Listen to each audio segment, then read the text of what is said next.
What kind of father and son relationship did Alex and Buster really have? It don't look like Alex was a good father to his son, and it don't seem like they were close. Did you know that Buster couldn't remember his father's birthday when he was on the stand testifying? Hello, True Crime Stories family. Welcome. Today is Father's Day, and I would like to give a shout out to all the fathers and grandfathers. Happy Father's Day.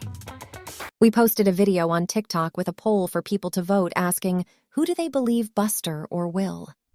Alex Murdaugh, or someone pretending to be Alex Murdaugh, left me a comment that said, "Keep my son's name out your mouth or I'll end up back in court." Adrian Pike replied to his comment and said, "How sick does one get? You got TikTok in prison? Weirdo." There are 5 clues that lead me to believe that Buster knows more about his father's secret lawsuits, but he chose to lie under oath to protect his dad's earlier financial crimes from being exposed. Hypothetically speaking, if one of Alex's victims or the victim's lawyers would have spoken out earlier about his unethical practices with his clients when he first got caught stealing from his clients, that could have stopped him and alleviated all the pain, stress, and agony his future victims had to endure. Did fear of the Murdaugh's last name buy Alex more time to victimize more people? Was his victims too scared to speak out against the Murdaughs? The Murdaughs were known for getting people arrested and fired from their jobs, so maybe the victims were scared because they feared getting arrested and their lawyers feared getting fired and barred from practicing law. You've heard the analogy, big fish in a small pond? That's what the Murdaughs were, Michael DeWitt, the editor of the Hampton County Guardian, said. You hang out with the Murdaughs, and you don't have to worry about getting a ticket, or you weren't going to get pulled over for drinking and driving. It was just kind of an unspoken thing. They just got what they wanted, and nobody really bothered them. The 5th clue that makes me believe that Buster is lying. The Murdaughs' history of protecting their name and reputation. I believe that Buster is trying to save whatever is left of his family's reputation. Even though Alex is locked away forever, Buster still have to live his life as a Murdaugh boy that isn't easy nowadays. When he goes out to places like the gas station, people are calling him names, yelling at him and cussing him out. He will never be able to live a normal life or enjoy the benefits of the Murdaugh's last name. He was recently spotted out with his girlfriend shopping for a party days before the family of his rumored ex, Stephen Smith, claimed substantial progress had been made into the investigation of his homicide. Buster was seen at his local supermarket Sam's Club in Hilton Head, South Carolina. The 26-year-old law school dropout seemed relaxed in a casual green t-shirt at the store's checkout alongside his girlfriend, Brooklyn White, who accompanied him every day to his father's trial earlier this year. Onlookers said he appeared to be shopping for a party and was enjoying the attention from fellow shoppers who recognized him. The 4th clue that makes me believe that Buster is lying. He wanted to be just like his daddy and didn't want to let Alex down.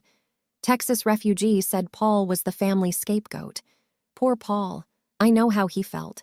Buster is the golden child. Buster benefited financially from his mother's and father's estate. Martha Lisk said, did he shed any tears over the death of his mother and brother, or did he just follow suit with the Murdaugh's greed gene? Just asking for a friend. So far, he's the chicken dinner winner with a $500,000 award in this sick family of a mess. Buster wanted the life his father had. It's unclear what Buster do for a living now, but he worked for his dad's law firm before.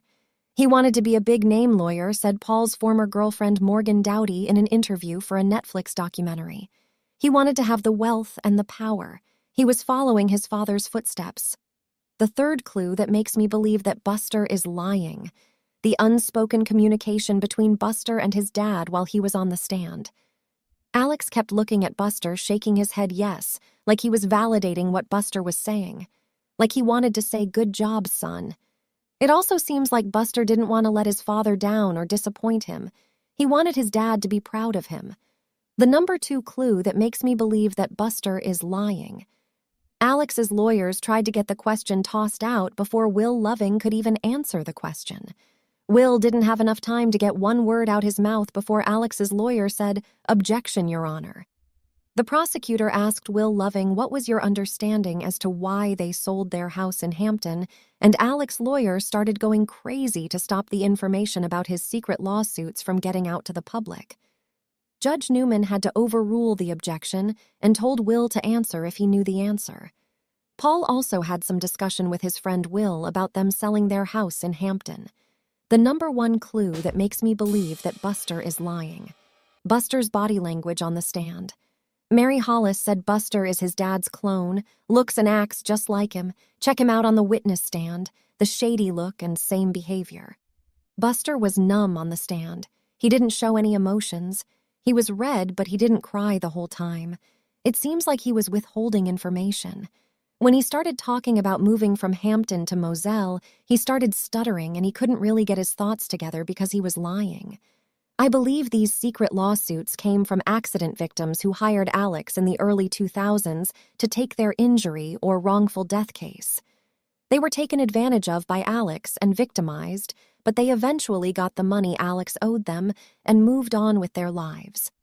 I believe that the prosecutors knew about these secret lawsuits that Alex probably paid and settled out of court already, but they didn't want to use it as evidence against him because they already had an overwhelming amount of evidence from his recent financial crimes.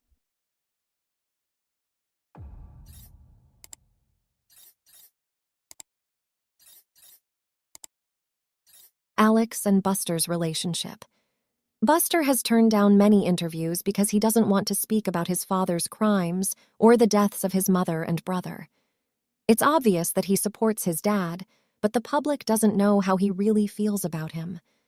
Uncle John Marvin came to his defense and said, "You have no right to presume anything," when a Daily Mail reporter asked if Buster was supporting his dad. When we listen to some of the prison calls, it's obvious that Buster loves his dad, but he also has a lot of built-up frustration towards his dad. When Buster was on the stand, it took him a while to remember his dad Alex's birthday. He looked like he was embarrassed, but this makes me wonder how much Buster really cares about his dad. I don't think Alex spent much time with Buster because they don't know each other that well. Most parents would be devastated if their kids couldn't remember their birthday. You have to be a bad father, Alex Murdaugh, for your son not to remember your birth date.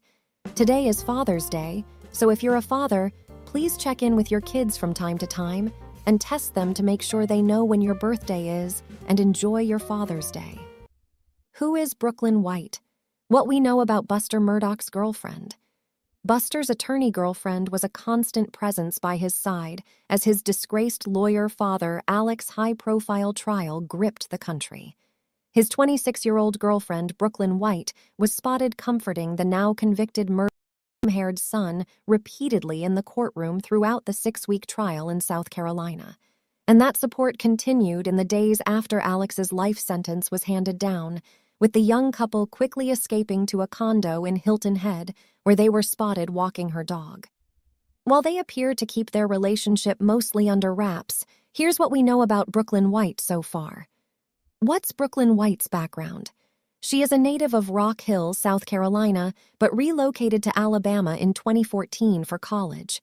She got a Bachelor of Arts in Political Science at the University of Alabama, according to her LinkedIn. She then showed an interest in law and order by becoming a Juris Doctor candidate at the University of South Carolina Law School between 2018 and 2021. In that time, she interned at a handful of law firms up and down the South Carolina coast and became a criminal law tutor at the school. After graduating, she took up a position at the Olivetti, McRae, and Withrow law firm, which is based in Hilton Head, in the fall of 2021. She focuses primarily on estate planning, probate, and trust administration, according to the firm's website.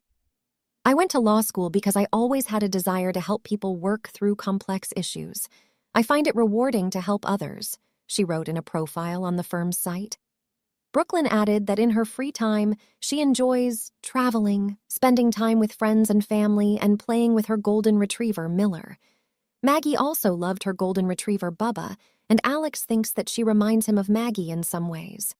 How did Buster and Brooklyn meet? Buster is believed to have met his girlfriend when they were both studying at the University of South Carolina Law School. Buster had been a law student at USC as well. which is also his father's alma mater. What do we know about their relationship? It isn't clear when the pair officially got together, but they were dating when Buster's mother, Maggie, and brother, Paul, died in June 2021.